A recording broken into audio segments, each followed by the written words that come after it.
Welcome to Porch Play Chats, sponsored by the American Association for Promoting the Child's Right to Play, IPA-USA. IPA-USA is the USA affiliate of the International Play Association, so a part of a really big organization. And so as a part of our efforts to promote play, we're happy to introduce our Porch Play Chats, and these are conversations that focus on a range of topics from experts who are passionate about play. You can find the latest Porch Play Chats and learn more about IPA-USA on Facebook and Instagram or by visiting our website, IPAUSA.org. So I'm Deb Lawrence and I'm the president of IPA-USA, and with me on the porch is Lisa Murphy, one of our board members. Hi, Lisa. Hi, nice to see you. Good to see you. So today's topic is like the second in a series. So I'm going to be doing a series of these. The first one was on routines or schedules, right? So this one is on sort of dispositions or approaches to learning, which is really how children learn. So you might ask, what are those? I've never heard of dispositions or approaches to learning. So we're going to talk about what those are and why they're important. So, you know how we have the physical development domain and the cognitive development domain and the social emotional development domain, which are two separate things, social and then emotional. And then we have the language developmental domain. Well, the most important one that nobody ever talks about is approaches to learning. I don't understand. We go all to this other stuff, but we don't talk about approaches to learning. So Sue Bredekamp and Sharon Kagan really talk about how approaches to learning is the least understood, but yet the most important of all the domains of development. And I'm going to interrupt you. You mean how the child approaches just the idea of learning new things? Yes. Got it. What is it that they do? What sort of characteristics are they exhibiting so that you know that they're excited and engaged in learning? So what's really interesting about this is, and what's kind of scary, is that children learn these approaches really young, really young. And the other thing that's really important is that it is going to be an indicator of their ability to learn when they get into those primary, middle, and secondary grades. It doesn't mean that we have to get them ready. You know, that school readiness word just kind of makes me cringe. But if you want to say that your focus in your program or in your classroom is on getting children ready, though I hate it. You can say, and this is what I would say to parents. So when I was a director of an early care and education program, parents would come in and they'd say, when are they going to learn to write? When are they going to learn to read? And I would say, our program provides an environment and experiences that help children acquire the approaches to learning necessary for all future learning. And parents would go, oh, that sounds great. And what did we do? We played. Come on.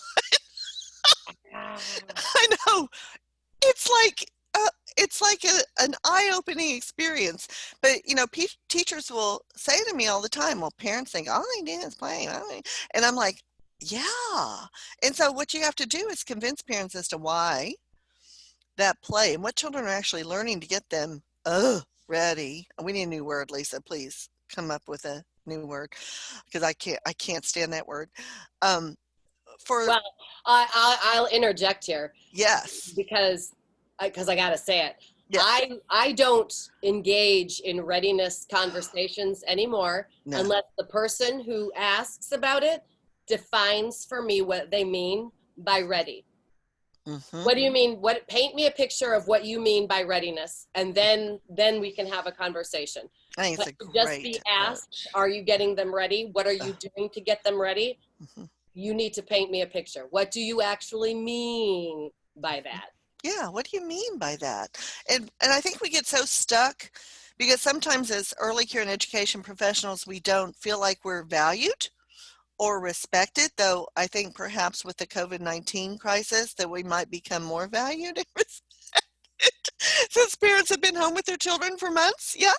So, but I think sometimes we feel like we have to be the teacher instead of being the facilitator of learning and like creating the stage for learning. So that's what approaches to learning is all about.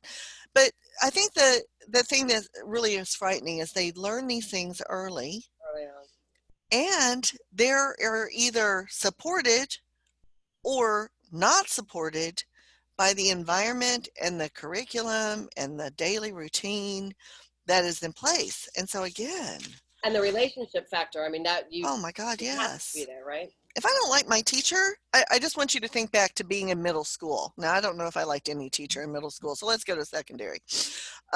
When you were in high school, if you had a teacher you disliked, how much did you learn in that classroom? Not Not a much. lot.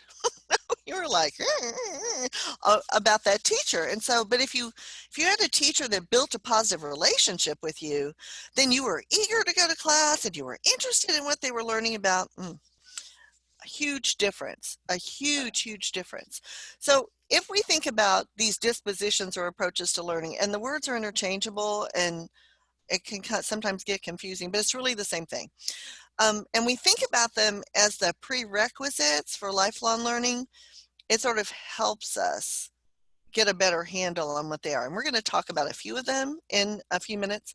And if you want to, you can email me at brainguru@aol.com and I'll send you a list of both positive and negative ones so that you can sort of have them in a framework so that when you're observing in your classroom, you can say, wow, how many positive dispositions are happening right now? And how many negative dispositions are happening? So it's a good way for teachers to reflect. And so when we think about how children are developing these approaches to learning, we really have to think about how it happens. And so it's through hands-on experiences. It's through long blocks of time of uninterrupted play without teachers imposing their own Agenda. schedule on it. It's when children are directing their own learning, not when you're trying to direct their learning. So let's just take a moment back to our own childhood and think about it's a beautiful summer day and your mom says, go outside. And where did you play? Are you asking me? Yeah, we were Yeah. outside. We were You out. were all the time. You were outside. And who did you play with? The neighbor kids, my brothers, my sister, hmm And played so, whoever was around. yeah, whoever was around. And how long did you play? Oh, until somebody screamed for us to come inside. For hours and hours. Yeah. And so when you were out there, um, what sort of made you decide what you were going to play? We had a bunch of like neighborhood games that we had made up that the older kids kind of taught the youngers. Mm-hmm. We played in the backyard a lot. My brother and I invented a game called Clown, Oh, which was I would sit on the ball and he'd pull the ball out from under me and I'd fall down and then we would do it to each other. We played a silly game called Jukebox where he pretended to throw the money in my mouth and he would pick the song and I had to sing the song back and forth. hysterical. Well, yeah, but you made stuff up, or you'd say, "Meet me at the dirt." Like, Mm-hmm. so if you were from the neighborhood, you knew what that meant Mm-hmm. and where that was. We're gonna go right in the dirt. Oh, okay. Yeah. And I know exactly where I'm going. So I lived on a farm, right? And so the nearest house was our farm was 5 acres. And so the nearest house was either across the road or a field away and stuff. But we still played. Okay. And we would meet, I'll meet you at your house, you'll meet me at my house. And so what we decided and how we did it is that typically we were curious about, I saw baby ducks at the pond. And so we go, oh, let's go see the baby ducks and maybe we can get some bread from the kitchen and go.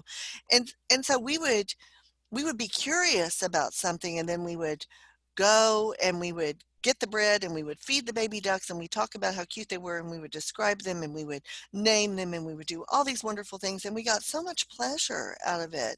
It was so much fun. Mm-hmm.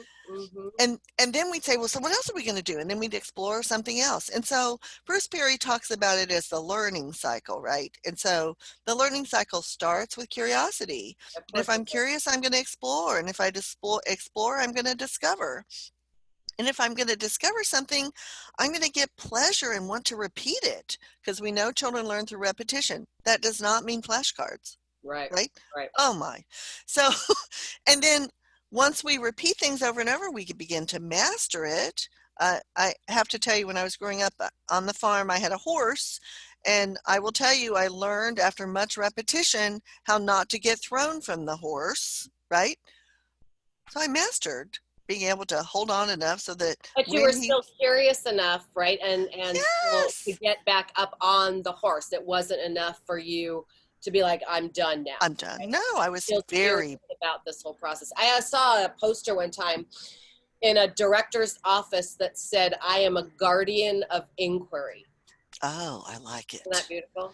That is beautiful. Guardian of inquiry. And when children have the ability, the self-concept and the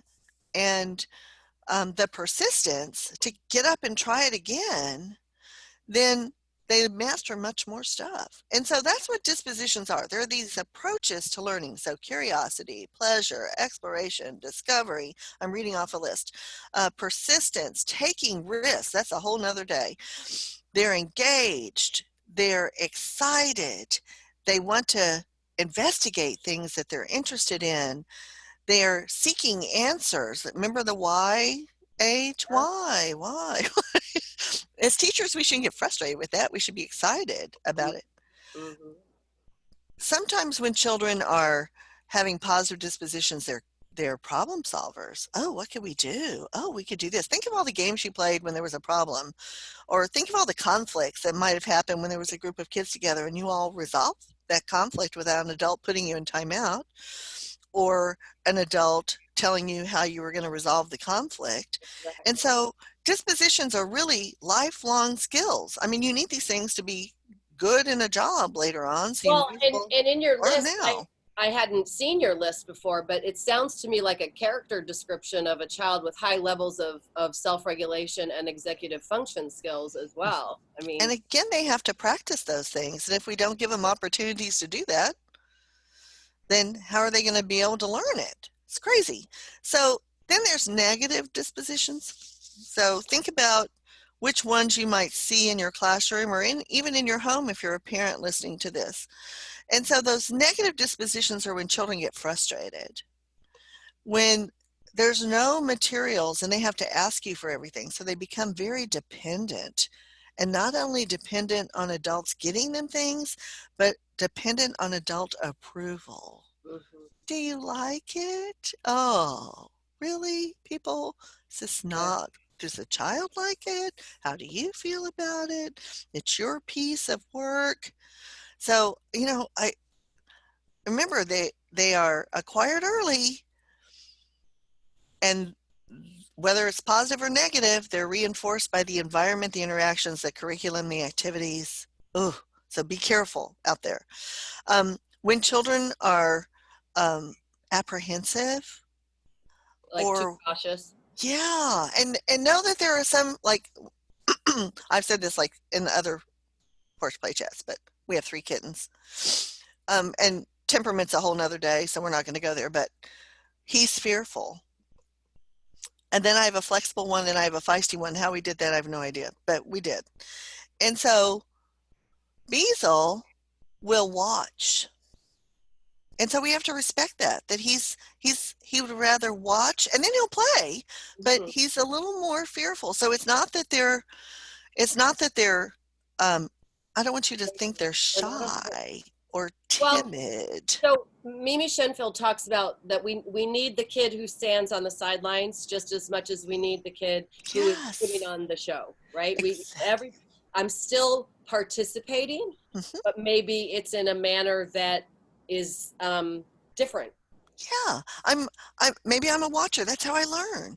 So, I mean, I don't want you to think that if they're apprehensive, that's a totally different thing than being fearful, as a temperament. If they're apprehensive, then maybe they're apprehensive. Let's say you're in um, a primary classroom and children are apprehensive to go out on the playground. Well, there could be something that's happening on the playground that's making them apprehensive, and you need to investigate.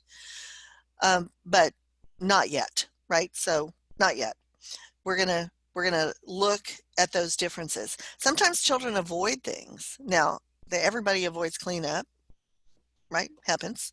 But if they're avoiding trying new things, or if they're avoiding participating in a circle, or if they're avoiding, the large group activity, that's a disposition you might want to think, what could I do that would make this a more positive learning experience? I never made kids come to circle. If I wasn't good enough that day, that was my problem, not theirs.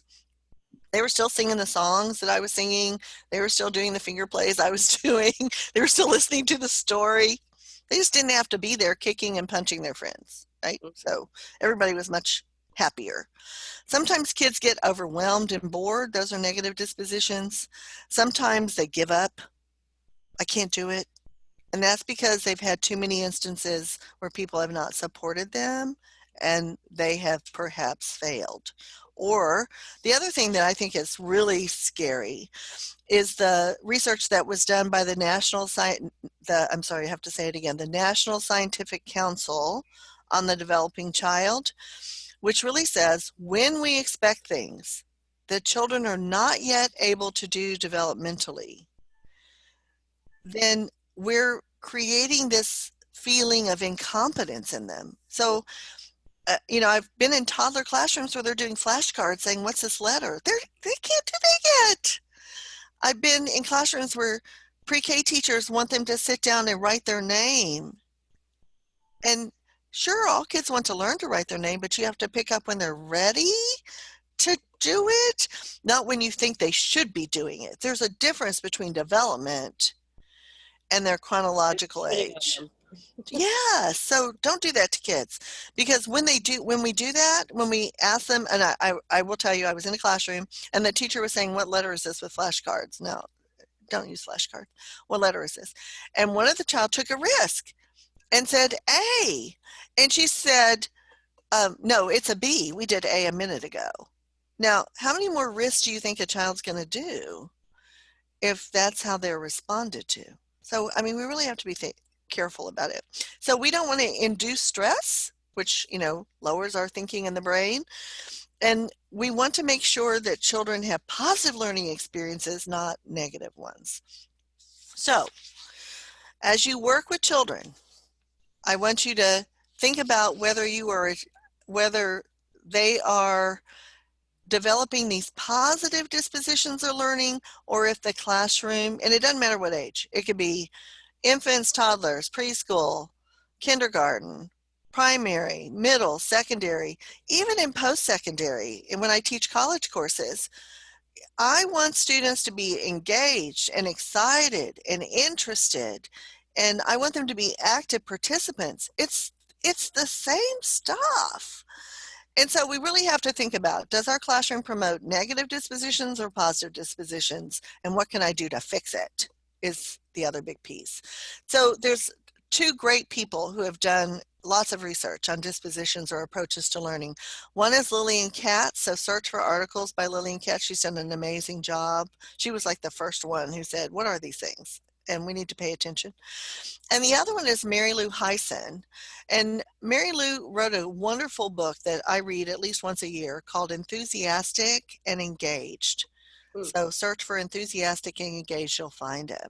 So that's all for today's Porch Play Chat. To view other Porch Play Chats, visit our website at IPA-USA.org. Until next time, thanks for listening and keep playing. Bye-bye. Bye.